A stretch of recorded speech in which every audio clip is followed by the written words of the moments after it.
फिर धर्मदास जी ने कहा था, हे परमात्मा, इसका मतलब तो ये सिद्ध है कि वेद और कतेब झूठे हैं जो उनमें लिखा है कि ब्रह्मा विष्णु महेश सर्वेश्वर हैं।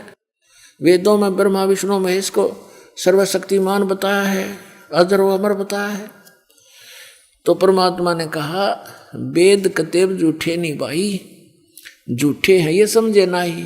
ये झूठ बोलना है कि वेदों में ब्रह्मा विष्णु महेश सर्वशक्तिमान है। ये झूठ बोलते हैं कि पुराणों में कहीं नहीं लिखा कि उनकी जन्म मृत्यु होती है। ये पुस्तक आपके सदग्रंथ सच्चे हैं, लेकिन ये इनको समझ नहीं सके, इसलिए ये बताने वाले तुम्हारे गुरु झूठे हैं। अब उन झूठे गुरुओं की दिखाऊं आपको निरी झलक, एक नहीं गुणीय झलक दिखाऊंगा। देखिएगा पवित्र शिव पुराण, ये गीता प्रेस गोरखपुर से प्रकाशित है, सचित्र मोटा टाइप, केवल हिंदी। संपादक है हनुमान प्रसाद पोदार। और ये प्रकाशित कहाँ से है? प्रकाशक एवं मुद्रक हैं गीता प्रेस गोरखपुर, गोविंद भवन कार्यालय कोलकाता का संस्थान। इसके आपको 98वें पृष्ठ पर ले चलते हैं। रुद्र संहिता 98वां पृष्ठ, संक्षिप्त शिव पुराण, यह है रुद्र संहिता। और हम यहाँ से नीचे से शुरू करेंगे, यहाँ से।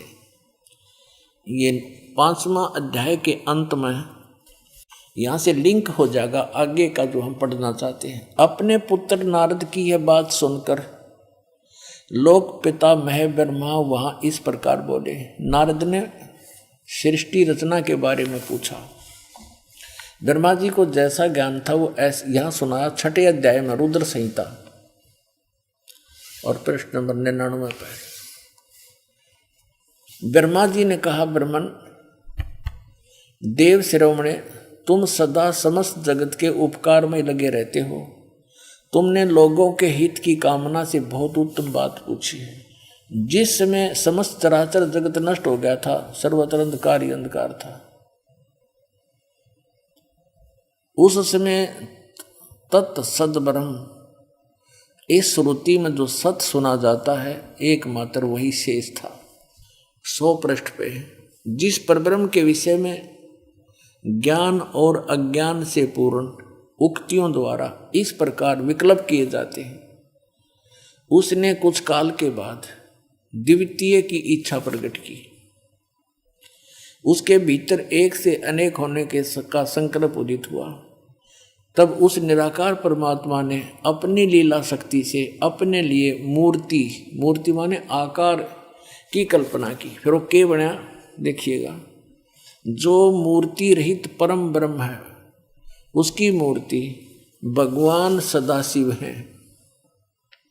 ये सदाशिव कौन है? ये काल है, आगे पता लगेगा। ये ब्रह्म है, ब्रह्मा विष्णु महेश का पिता है।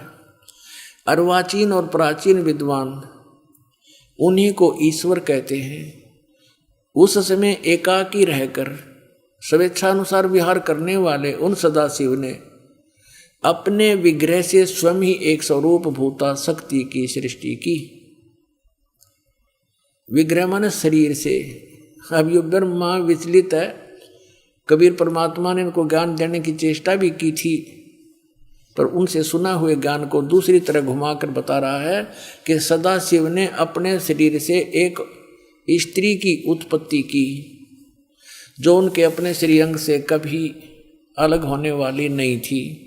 उस पराशक्ति को प्रधान प्रकृति गुणवती माया जो काल के शरीर से निकली, उसके क्या नाम है? बुद्धि तत्व की जननी तथा विकार रहित बताया है। वह शक्ति अंबिका कही गई है। उसी को प्रकृति, दुर्गा को प्रकृति भी कहते हैं, ये याद रखना। सर्वेश्वरी त्रिदेव जननी ब्रह्मा विष्णु महेश की जन्म देने वाली तीनों की माता, नित्य और मूल कारण भी कहते हैं। सदाशिव द्वारा प्रकट की गई उस शक्ति के 8 भुजाएं हैं। हो गया स्पष्ट कि ये माँ अष्टंगी पिता निरंजन, ये जमदारुण वंशन अंजन। 3 पुत्र अष्टंगी जाए, ब्रह्मा विष्णु शिव नाम धराए। और आगे देखिए कंसेप्ट। नाना प्रकार के आभूषण उसके श्रीअंगों की शोभा बढ़ाते हैं। वह देवी नाना प्रकार की गतियों से संपन्न है और अनेक प्रकार के अस्त्र शस्त्र धारण करती है। हो गया स्पष्ट कि काल के शरीर से कौन निकली? या निकली, देखो या निकली, या अष्टंगी है और 8 अंगों में अस्त्र शस्त्र धारण करती है। ये देखिएगा, ये निकली अष्टंगी, 8 भुजाओं वाली, इसको अष्टंगी कहते हैं। अब हम शिवपुराण पढ़ रहे हैं, ये देखिएगा, उसको प्रकृति भी कहते हैं और उसकी 8 भुजाएं हैं। अष्टंगी है, वो तीनों देवताओं की माता है और वो अनेक प्रकार के अस्त्र शस्त्र धारण करती है। एकाकिनी होकर भी वह माया संयोग वसात अनेक हो जाती है। वे जो सदा शिव हैं उन्हें परम पुरुष, ईश्वर, शिव शंभु और महेश्वर कहते हैं। अब देखना ये रुद्र संहिता का, अब हम 6वां अध्याय पढ़ रहे हैं 101 पृष्ठ पे। अब ये क्या कि वे अपने सारे अंगों पर भस्म रमाए रहते हैं। वो सदाशिव के हैं जिसको इस पृष्ठ पे यहाँ भगवान सदाशिव हैं। अर्वाचीन और प्राचीन विद्वान उसी इन्हीं को महेश्वर कहते हैं। ये कौन है?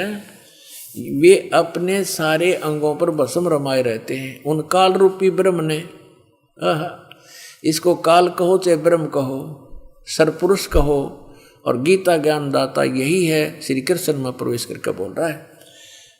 उन काल रूपी ब्रह्म ने एक ही समय शक्ति के साथ है, यो नाथ नहीं, शक्ति के, दुर्गा के साथ शिवलोक नामक अक्षेत्र का निर्माण किया था। उस उत्तम अक्षेत्र को काशी कहते हैं। वे प्रिया और प्रियतम शक्ति और शिव यानी पति पत्नी रूप में रहते हैं। प्रिया और प्रियतम जो परमानंद स्वरूप है उस मनोरम क्षेत्र में नित्य निवास करते हैं। मुने शिव और शिवा ने, काशीपुरी परमानंद रूपिणी है। मुने शिव और शिवा ने यानी दुर्गा और काल ने, काल और दुर्गा ने प्रलय काल में भी कभी इस क्षेत्र को अपने सानिध्य से मुक्त नहीं किया। देवर से एक समय ब्रह्मा जी बता रहे अपने पुत्र नारद को, एक समय उस आनंद वन में रमण करते हुए शिवा और शिव के मन में यह इच्छा हुई, दुर्गा और काल के मन में, कि दूसरे पुरुष की सृष्टि करनी चाहिए, यानी कोई पुत्र उत्पन्न करना चाहिए, जिस पर सृष्टि संचालन का महान भार रखकर हम दोनों केवल काशी में रहकर इच्छा अनुसार विचरें और निर्वाण धारण करें। ऐसा निश्चय करके शक्ति सहित सर्वव्यापी परमेश्वर शिव ने, इस काल ने अपने वाम भाग के 10वें अंग पर अमृत मल दिया। फिर तो वहाँ से एक पुरुष प्रकट हुआ, यानी इन्होंने पति पत्नी व्यवहार किया, काल और दुर्गा ने, और वहाँ से एक पुत्र की उत्पत्ति हुई। देखिएगा 102 पृष्ठ पे, 102 पृष्ठ पे शिव ने कहा, वो बालक उत्पन्न हुआ, उसके कहा कि वत्स, काल ने कहा बेटा व्यापक होने के कारण तुम्हारा विष्णु नाम विख्यात हुआ। अब ये 6वां अध्याय समाप्त हुआ। अब ये 7वां प्रारंभ हुआ रुद्र संहिता का, और 103 पृष्ठ पे ब्रह्मा जी अपने विषय में बताते हैं। ये तो विष्णु की उत्पत्ति बता दी ब्रह्मा जी ने, अपने विषय में बताते हैं कि ब्रह्मा जी कहते हैं देवर से, तत्पश्चात कल्याणकारी परमेश्वर सांब सदाशिव ने, इस काल ने दुर्गा के साथ वही व्यवहार किया, पूर्ववत प्रयत्न करके मुझे अपने दाहिने अंग से उत्पन्न किया। सीधी सी बात है।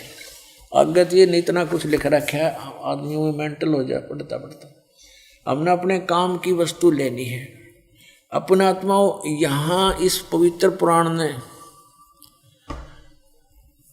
ये तो सिद्ध कर दिया कि ब्रह्मा और विष्णु की उत्पत्ति दुर्गा और सदा शिव यानी काल रूपी भगवान से हुई।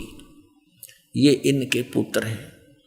अब यहाँ अनुवाद करता इस बात से विचलित हो गया कि शिव से शिव की उत्पत्ति कैसे लिखूं, इसमें तो लिखा हुआ है, यहाँ तो लिखा नहीं। लेकिन आगे कहते चोर चुरावे तुमबड़ी, वो गड्ढे पानी में, वह गड्ढे वह ऊपर आओ, सच्चाई छानी ना। ये देखिएगा ये वही शिव पुराण है, हम आपको सुना रहे हैं। अब हम इसके 110 पृष्ठ पे आपको ले चलते हैं। ये रुद्र संहिता ही चल रही है और संक्षिप्त शिव पुराण 110 पृष्ठ पे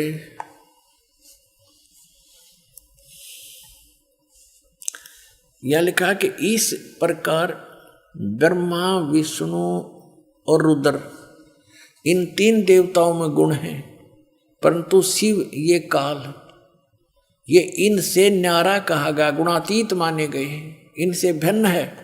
गीता जी अध्याय नंबर 7 के श्लोक नंबर 12 में ये कहता है कि तीनों गुणों, रजगुण, सतगुण, तमगुण से जो कुछ भी हो रहा है इसका निमित्त कारण मैं ही हूँ, लेकिन मैं इनमें नहीं और ये मुझ में नहीं।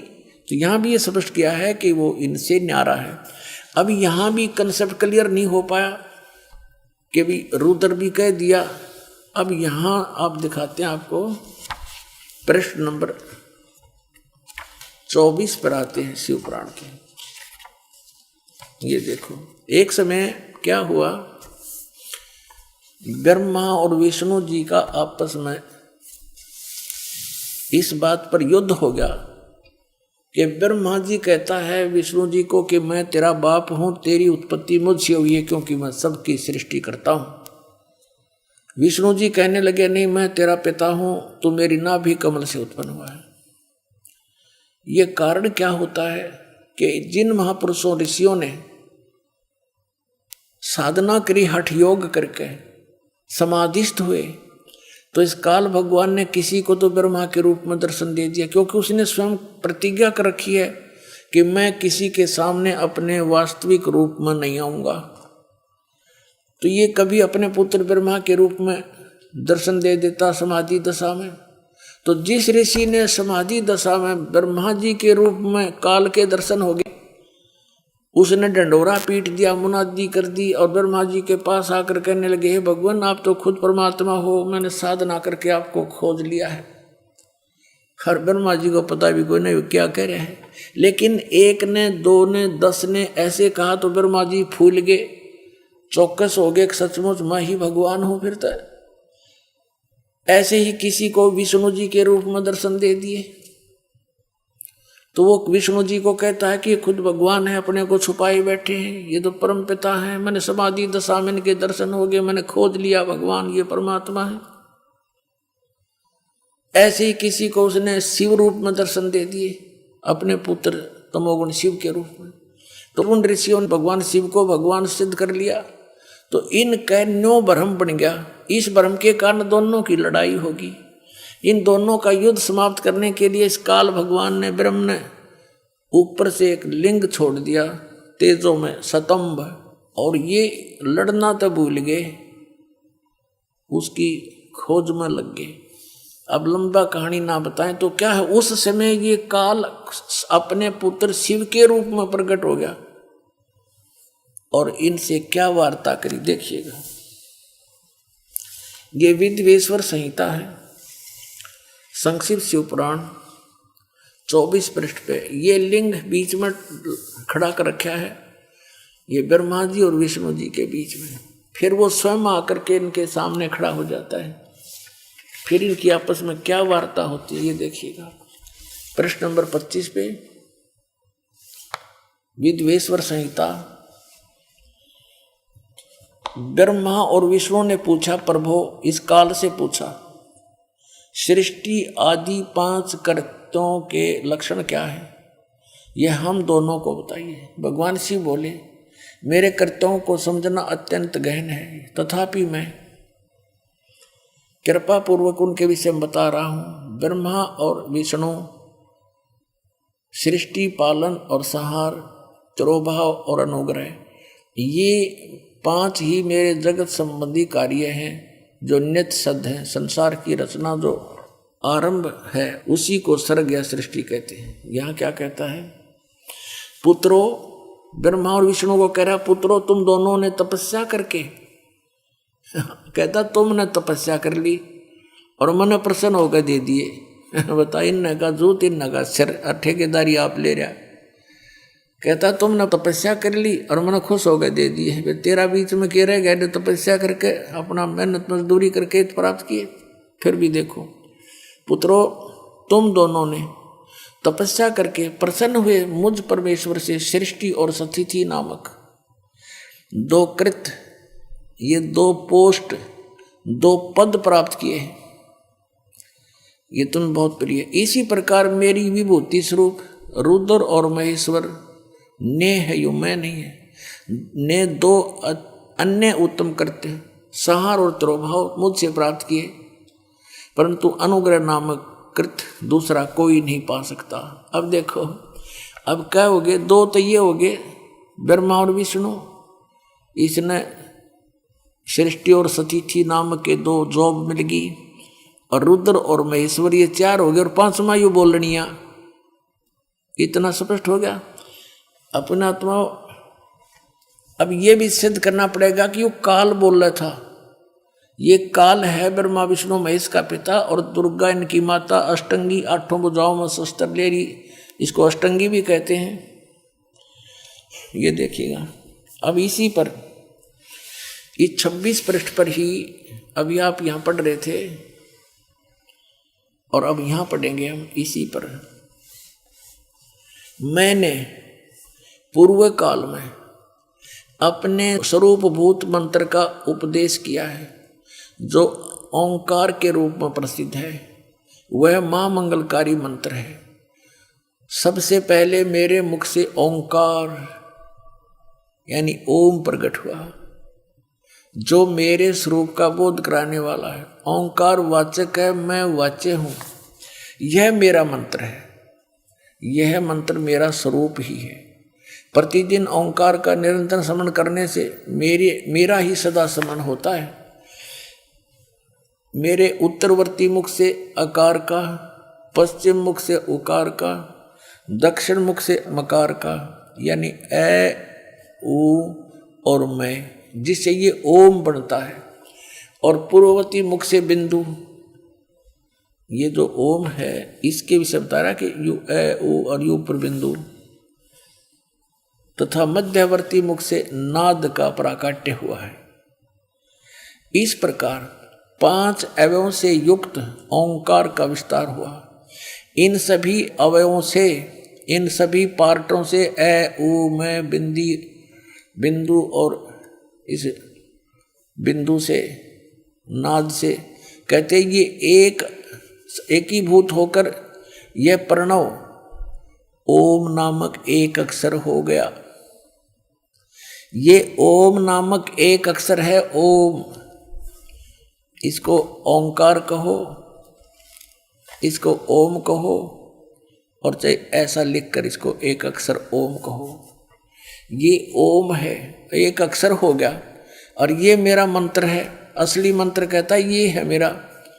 अपना आत्माओं, यहाँ इन्होंने ओम नमः शिवाय ये 5 अक्षर मंत्र बता दिया। ये कहीं भी मूल संस्कृत में ये नहीं, इसलिए इन्होंने अलग भाषा में लिखा है, और हमने इसको ना समझ कर इन अज्ञानियों द्वारा अनुवाद किया हुआ इसका रट लगा दिया, जबकि ये कोई मंत्र नहीं है ओम नमः शिवाय, ना गीता जी में, ना वेदों में, ना श्रीमद् भगवत गीता में, ना पवित्र 4 वेदों में।